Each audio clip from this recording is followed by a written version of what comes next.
Open access is free, immediate, online availability of research articles with full reuse rights. This is about, first of all, making all this content available for anyone, wherever they are in the world, to read and access and build upon, so people can do interesting things and work in new ways with the material to really make the research literature much more valuable.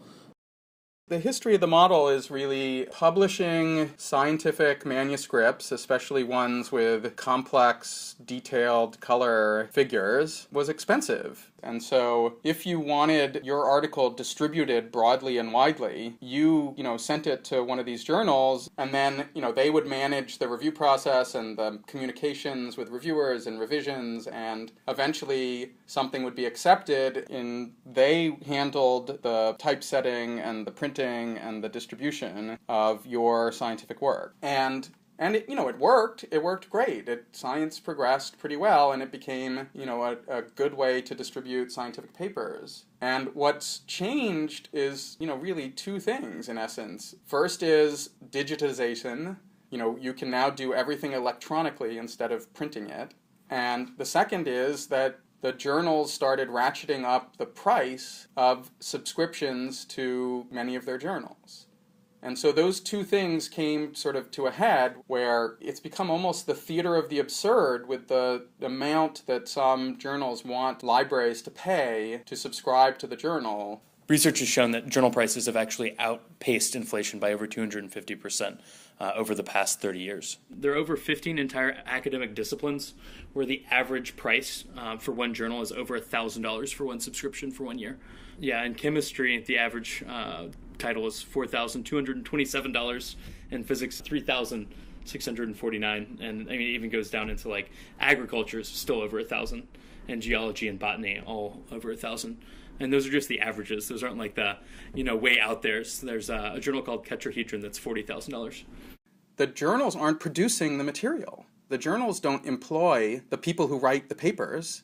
They don't even employ the people who review the papers. And it doesn't make a lot of sense in terms of what science is supposed to be about. It's supposed to be about discovering new things and spreading that knowledge around. It's so irrational to think that these scientists like me are paid by the government to do research and to discover things and distribute that. And then, 2 years of work by 20 people is going to be compressed into a paper and then not made available to people. It just doesn't make any sense.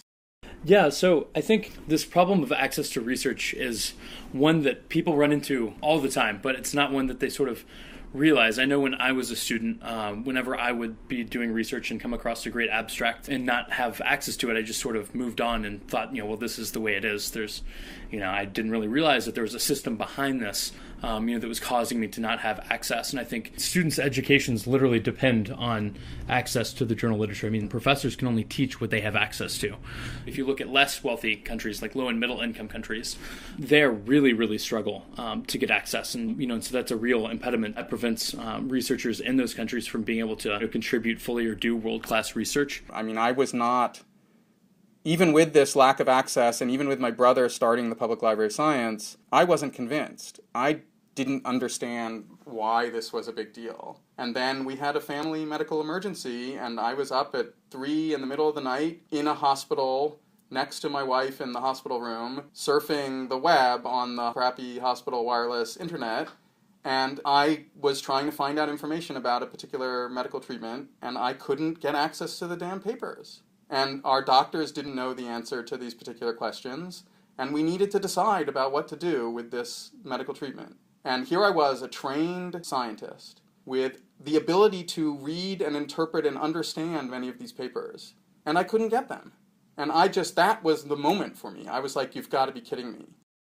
Here's what the problem comes down to in most cases. And because in the hospital room, I bought dozens of articles. The problem is that you don't know which article is relevant until after you pay for it. The abstracts don't always make it clear what is contained in the paper. So there was no return policy, right? I couldn't buy it and then say, this is wrong, I'm giving it back. So now are you going to spend $1,200 to just find out if possibly they're relevant? If you do that every day, you're in a big hole.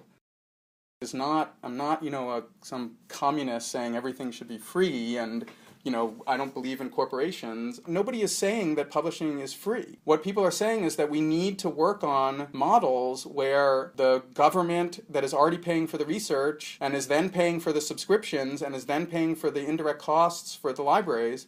I mean, in the end, taxpayers and the government are paying for this. So why can't we do it in a way where the knowledge is distributed broadly as opposed to the knowledge is restricted? So there are two components of open access. The first is that articles are available for free to read so that you don't hit that paywall when you click to read the full text. But the second part of the definition that's every bit as important is that the articles come with full reuse rights so that scientists and researchers can build an entire new tier of tools on top of the research literature. And those new tools can interact with these articles, right? They can mine the articles, they can find relationships, they can find snippets of genetic code that are mentioned in multiple papers or different phrases or concepts that are referenced in a biology paper and a chemistry paper, that individual researchers would never be able to uncover because they can't read this many articles. So if you actually wanted to do that, you couldn't because you'd have to negotiate individual rights with every single publisher in order to do that. In an open access world, all this information would be open on the internet for free, and people would have unrestricted rights, to do that kind of data mining. I think the main impediment is the incredibly slow movement of scientific cultural practices. I mean, I think, scientists, despite being great explorers in terms of knowledge, are sort of very conservative in terms of changing their practices. Lots of the community says, oh yeah, I support openness, but I want a Nature paper. That sort of reliance upon, impact factor and the name of the journal does allow some journals to not respond to the community pressure towards openness. The scientific publishing model that we have now, there's no evidence that it is optimal. We need to experiment with all sorts of different scientific publishing systems. Corporations may figure that out before governments do. I'm very open to whoever is going to come up with creative solutions to these issues. I view it much more as scientists and scientific publishers are slow to change. Some of them are going to be left in the dirt because openness is clearly the future, and the creative ones are going to survive. It's really important that graduate students, start these conversations with their research teams, their PIs, just let them know that it's something that they care about. And, there's a real benefit to researchers, to graduate students by doing this, right? Because the more people that see your work, the more people can build upon it and they'll cite you. It's not just good for the person that can read your paper, it's also good for you. I believe that scientific knowledge spreads and increases best if there are no restrictions on access to the knowledge that has been generated in other places. I want the discovery of new scientific knowledge to happen faster, and openness helps accelerate that. Even if, for your own reasons, you need to publish in a subscription journal, there is this other option that even if you don't publish in an open access journal, that you can still make, the text of the article itself freely available so that people can at least read it and get access to it.